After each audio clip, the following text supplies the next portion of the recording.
एक अच्छी हिस्सेदारी है और मेरे ख्याल से सर्व सेवा संघ और गांधी जी के आदर्शों पर या विचार पर काम करने वाले जितने बौद्धिक क्षेत्र में ही नहीं व्यवहार में भी उतरे हुए लोग हैं, उनके सामने मैं पुरानी बातें नहीं दोहराना चाहता हूँ, लेकिन मैं गांधीवादी साथियों से मेरा एक अनुरोध है, गुजारिश है। पहली बात तो मैं जो ये कहना चाहता हूँ कि आपको अगर मैं कोई सुझाव दूँ तो आप उसको अन्यथा मत लीजिएगा। साहस देना और ये जज्बा दिखाना कि हम भी बुलडोजर चला देंगे, मार देंगे, पिछले 45-50 सालों से मेरा एक अनुभव है। उसी अनुभव पर मैं खड़ा होकर अपनी बात रखना चाहता हूँ। जैसे राम धीरज जी ने, मैं ये मानता हूँ, पूर्वांचल में हमने हर तरह के आंदोलन किए, हर तरह का संघर्ष किया, लेकिन राम धीरज जी इस बीमारी की हालत में और उनके सहयोगियों ने जिस बीमारी और संघर्ष के स्थितियों में इतना बड़ा आंदोलन खड़ा किया, यह बताता है कि गांधीवाद आज भी प्रासंगिक है, उसे अभी कोई परास्त नहीं कर सकता। जिसमें राम धीरज जी जैसे व्यक्तित्व के लोग उभरे हैं, जागृति राही जी जैसे व्यक्तित्व के लोग उभर रहे हैं। मैं ये कहना चाहता हूँ, हमने जयप्रकाश जी के बारे में भी और जयप्रकाश जी के बारे में उस आंदोलन से जो अगुवा रहे हैं, कुमार प्रसाद जी यहाँ बैठे हैं, दिल्ली में गांधी पीस फाउंडेशन में हमारी उनकी कई बात एक ही मंच पर बात भी हुई है, व्यक्तिगत भी बात हुई। उन्होंने जो साहस और बातें रखी हैं या तुषार जी ने जो बातें रखी हैं वो महत्वपूर्ण हैं, लेकिन आज मैं ये कहना चाहता हूँ कि पुराने ढंग से हम कोई आंदोलन लड़ नहीं सकते और पुराने नारों पर कुछ व्यक्तियों को माल्यार्पण करके वो लड़ाई हम लड़ नहीं सकते। सम्मान हम जरूर व्यक्त कर सकते। दुनिया बहुत बदल गई। हमने ये बात, जब मैं माले में था, मैं राजनीतिक नेतृत्व में था, मुझे लगा कि कम्युनिस्ट आंदोलन एक दायरे में वैचारिकी के सिमट गया है, आगे नहीं बढ़ रहा। बड़े संघर्ष हमने किए, बड़ा आंदोलन किया, लेकिन कम्युनिस्ट आंदोलन एक कदम आगे नहीं बढ़ रहा है। ये अलग बात है कि हम कहते थे अपने कार्यकर्ताओं से कि हम रोज बढ़ रहे हैं, आगे बढ़ रहे हैं और लाल किला, हमारे मंजिल जो लाल किला है बहुत करीब आ गया। तो मैंने कहा ये आम आवाम को सब मालूम है कि हम कहाँ पहुँच रहे हैं, कहाँ तक पहुँचे हैं। कार्यकर्ताओं के कंजम्पशन के लिए, उनका हौसला बढ़ाने के लिए ठीक है, लेकिन कम्युनिस्ट आंदोलन पुराने नारों से अब पुनर्जीवित नहीं हो सकता। धन धरती भटके रहेगी, पूर्वांचल तेलंगाना बनेगा। इस नारे में हमने देखा है कई हमारे साथी लोग शहीद भी हुए हैं, मारे भी गए हैं। आज उन गांवों का हम दौरा करें तो वहाँ आपको कार्यकर्ता भी नहीं मिलेंगे। परिस्थितियाँ बदली हैं। साथियों को हमने समझाया, आमतौर पर कम्युनिस्ट आंदोलन में जो लोग होते थे उनको निकाल दिया जाता था, लेकिन सम्मान के साथ लोगों ने दुख के साथ हमारे इस्तीफे को स्वीकार किया। और मैं आज यह बात अंबेडकर वादियों का भी, जो ऑल इंडिया पीपुल्स फ्रंट का हमने गठन किया, उसके राष्ट्रीय अध्यक्ष पूर्व IPS SR दारापुरी है, जो आपके इस आंदोलन के साथ हर स्तर पर कटिबद्ध है, आपके आंदोलन का समर्थन करते हैं, समर्थन करेंगे भी। उनको भी हमने कहा कि डॉक्टर अंबेडकर के माल्यार्पण की बात नहीं है, क्योंकि आप नहीं जानते जिससे लड़ रहे हैं वो डॉक्टर अंबेडकर को भी निगल जाएंगे। जैसे कि आज RSS और भाजपा वो अभी पूजा पाठ और पार्क बनाने में सबसे आगे है, माल्यार्पण करने में सबसे आगे है, लेकिन आज क्यों डॉक्टर अंबेडकर प्रासंगिक है, इस बात को आपको सोचना हो। पुरानी बातें, पुराने ढंग से डॉक्टर अंबेडकर को हम पुनर्जीवित नहीं कर सकते।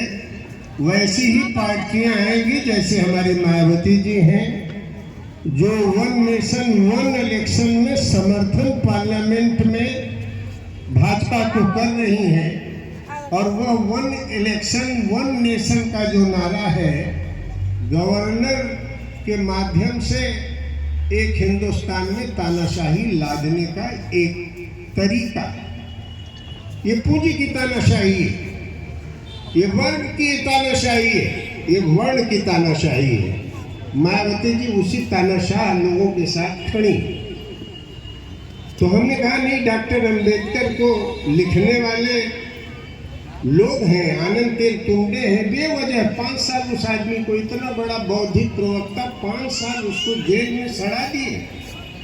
और दुनिया में आनंद तेल तुंडे इतना चर्चित नाम है। आज आनंद तेल तुंडे अगर महाराष्ट्र में वहीं रहते हैं जहां डॉक्टर अंबेडकर का घर था, उसी घर में रहते, उन्हीं के पौत्री से उनकी शादी हुई है। आनंद तेल तुंटे अपने घर से जाते हैं तो थाने में लिखवाना पड़ता है, हर हफ्ते थाने में उनको हाजिरी भरनी पड़ती है। ये आनंद तेल तुंटे की हालत है। आप जानते हैं, अभी हमने एक राष्ट्रीय सम्मेलन किया, थोरट साहब UGC के चेयरमैन थे। प्राइवेट सेक्टर में रिजर्वेशन हिंदुस्तान में एजुकेशन के प्राइवेट सेक्टर में ले जाने का काम उन्होंने किया। सब के सब ये लोग मानते हैं कि पुराने तरीके से डॉक्टर अंबेडकर को पुनर्जीवित नहीं किया जा सकता। मैं क्यों कहता हूं कि आज भी प्रासंगिक है और कल भी प्रासंगिक रहेंगे गांधी जी।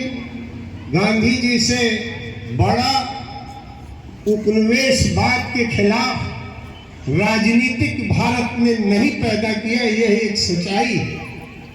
ब्रिटिशर से लड़ने का जो उन्होंने तरीका देखा, यहाँ तक कह दिया चले जाओ हम लोग रह लेंगे। पाकिस्तान और भारत का जब बंटवारा हुआ तो जान भी दे दी और कहा क्या हम 2 राष्ट्र सभ्य ढंग से नहीं रह सकते। ये गांधी जी की शिनाख्त थी, वो जानते थे कि आज़ादी मिलने के बाद भी हमको लड़ाने की कोशिश होगी, लड़ाया जाएगा। आज आपके देश में मैं सुनता हूँ लोग कहते हैं अडानी अडानी अडानी। अडानी 2014 में 50,000 करोड़ रुपए का मालिक था। आज बताते हैं कि 16 लाख करोड़ रुपए का ज्यादा मालिक हो गया। यही क्रम अडानी ने जिस तरह से चलाया है, मैंने पिछली बार भी साथियों से कहा था, नकल किया है। हमारे देश में नकल करने की एक बहुत पुरानी परंपरा है। आप साउथ कोरिया में देखेंगे एक चाइबोल नाम का पूंजी घराना है, जिसका आप सैमसंग से लेके सब माल खरीदते हैं। वह जो पूंजी घराना है 60% वह कोरिया की अर्थव्यवस्था पर नियंत्रण करता है। 60% सरकार से ज्यादा नियंत्रण है। मोदी जी भी यही चाहते हैं कि ये आडवाणी परिवार हिंदुस्तान में 70-75% जो भी हमारी आमदनी है, उस आमदनी पर वो नियंत्रण करें।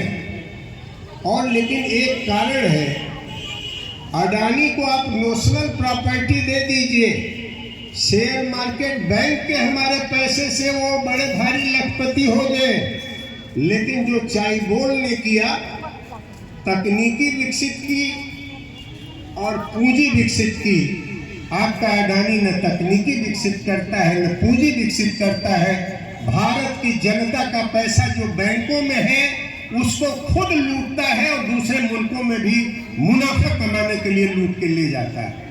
आज गांधी जी होते तो गांधी जी इस प्रश्न पर फिर से उद्घोष करते कि हम ग्लोबल फाइनेंस कैपिटल के कंट्रोल को नहीं मानेंगे, हम विदेश की पूंजी की तानाशाही नहीं मानेंगे।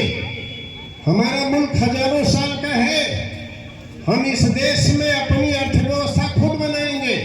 बाहर के पैसे से, बाहर की तकनीकी से हिंदुस्तान को आप अमीर बनाना चाहते। मुझे खुशी है ये बताते हुए कि अभी दिल्ली में यहाँ मैं देख रहा हूँ बहुत सारे साथी खड़े हैं, बक्स भी खड़े हैं, राजेश सचान भी खड़े हैं, और आवाज़ सुनता हूँ यहाँ सब। जब हम काम करते थे तो राजेश को भी देख रहा हूँ, योगी को भी देख रहा हूँ, अजय वगैरह जो किसानों में काम करते थे उनको देखता हूँ। इन लोगों ने दिल्ली में फैसला किया कि रोजगार हमें दिया जा सकता है, रोजगार दो। इसके लिए इन्होंने फैसला किया कि कम से कम हिंदुस्तान का जो कारपोरेट घराना है जिसकी पूंजी बहुत कम लगी है, आप जानते हैं, मैं दूर की बात नहीं करता, अंबानी के बारे में संजय ने लिखी थी किताब, उस आदमी को जेल भेजा गया। कैसे अंबानी ने कावेरी के बेसिन में पूंजी का निर्माण, भारत का नेचुरल रिसोर्सेज के लूट को बनाया है। इन नौजवानों ने फैसला लिया कि अगर इनको आप वाजिब टैक्स लगा दो, इनके वेल्थ पर छोड़ दो, उनके इनहेरिटेंस टैक्स न लगाओ, उत्तराधिकार कर न लगाओ, गिफ्ट छोड़ दो, तभी अर्थशास्त्री प्रभात पटनायक, अंतर्राष्ट्रीय स्तर के अर्थशास्त्री अरुण कुमार और सब लोगों ने कहा कि हमारे देश में लगभग 15 लाख करोड़ रुपए आ जाएंगे और इसमें अंबानी अडानी की पूंजी पर 1 रुपए का भी संकट नहीं आएगा, क्योंकि उन्होंने जितनी प्रॉपर्टी बनाई है वो नेशनल प्रॉपर्टी है। हमारा किसान अगर बैंक में कुछ रखता है तब उसके एवज में पैसा मिलता है।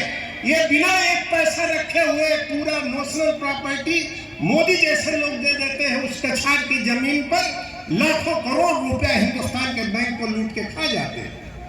इस बात को नौजवानों ने उठाया कि दुनिया में हर पूंजीपति वेल्थ टैक्स देता है, वेल्थ टैक्स दे दो, शिक्षा, रोजगार, स्वास्थ्य और आंगनबाड़ी महिलाओं को भी वेतनमान मिल जाएगा और भारत का जो 48 लाख करोड़ रुपए का बजट है वो 75-80 लाख करोड़ हो जाएगा। हिंदुस्तान के आम आदमी को इससे फायदा। आज गांधी जी होते तो वह भी कहते कि अपने देश की अर्थव्यवस्था जो लोग लूट रहे हैं हम उनके साथ नहीं है। वो भी कहते कि हमारी अर्थनीति क्या है, ये अडानी जैसा आदमी कैसे पैदा हो गया, ये अंबानी जैसा आदमी कैसे पैदा हो गया। अरे पहले तो टाटा बिरला उद्योग में पैसा लगाते थे, ये आदमी उनका एक पूरे श्रम प्रक्रिया में लोगों की हिस्सेदारी करते थे। ये अंबानी अडानी बिना पैसा देखे हुए, और जो लोग इनका विरोध करते थे आप जानते हैं, बीपी सिंह के साथ मिलकर हमने दादरी में कितना बड़ा आंदोलन किया था, जेल भी हम लोग जाने के लिए कर। उन्होंने ये बात उठाई कि हमारी जमीन, उसी बीपी सिंह को हटाने में अंबानी ने इतना पैसा खर्च किया। इसीलिए मैं कहता हूँ कि इंडिया गठबंधन जरूर मजबूत किया जाए, लेकिन जो लोकतांत्रिक ताकतें हैं इस देश में उनको भी अपना एक पॉलिटिकल सेंटर खड़ा करना होगा और उन लोकतांत्रिक ताकतों में गांधीवादियों को भी अपने को पुनर्भाषित करना होगा, कम्युनिस्टों को भी करना होगा, अंबेडकरवादियों को भी करना होगा और सब लोग मिला के एक नए राष्ट्र का निर्माण कर सकेंगे और आरएसएस की राजनीति को परास्त कर सकेंगे। यह कहते हुए मैं अपनी बात समाप्त करता हूं और यह कहना चाहता हूं कि मैं अभी पूर्वांचल से शुरू कर रहा हूँ रोजगार अधिकार अभियान, जिसमें गांधी जी के ऊपर जो हमला हुआ है उनके इस आश्रम पर ही नहीं, उनके विचारों पर हमला हो रहा है। देश भर में जितनी भी ताकतें हैं, मैं इस आंदोलन का, रोजगार अधिकार आंदोलन के साथ इस आपके सर्व सेवा संघ के मुद्दे को उतनी ही मजबूती से उठाऊंगा और आम जनता के सवालों से जोड़ करके जितनी भी जन ताकत तैयार की जा सकती है करूंगा, और आरएसएस और बीजेपी से मुकाबला करते हुए उनके हर हमले का एक लोकतांत्रिक जवाब दूंगा। यह कहते हुए अपनी बात समाप्त करता हूं। आप लोगों को नमस्कार।